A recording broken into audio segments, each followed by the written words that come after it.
সাথে কাজ করব। এবং আজকের আমি মূলত এখানে এসেছি দোয়া নেওয়ার জন্য। এখানে আমাদের উস্তাদরা আছে, আকাবিররা আছে, এখানে দায়িত্বশীলরা আছে এবং ইসা হুজুরের এখানে হচ্ছে কবর আছে, জিয়ারত করার জন্য আসছি।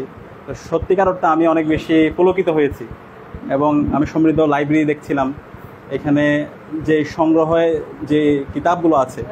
তো আলটিমেটলি এখান থেকে কিন্তু নলেজের উৎপাদন হয়।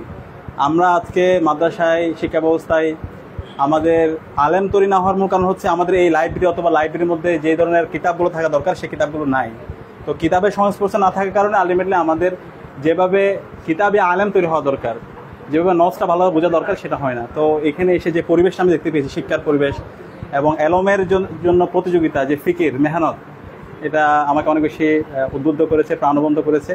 তো আমি আশা রাখবো চরমোনায় এখানে অসাধারণ যে একটা বাগান, সেই বাগানটা সারা দেশব্যাপী ছড়িয়ে পড়বে ইনশাআল্লাহ। আর আমি সবার জন্য, সবার কাছে আমাদের জন্য দোয়া চাই এবং এর সাথে আমাদের এখানে ডাকসুর নেতৃবৃন্দ এসেছেন, তাদের জন্য দোয়া চাই। এবং আমরা আশা রাখছি ইনশাআল্লাহ আমরা সবাই একসাথে মিলে আমাদের যে গন্তব্য, আমরা জ্ঞান, আমল, নৈতিকতায় সমৃদ্ধ হয়ে হেরার আলোয় আমাদের এই সমাজকে আমরা উদ্ভাসিত করবো ইনশাআল্লাহ। আসসালামু আলাইকুম ওয়া রাহমাতুল্লাহ।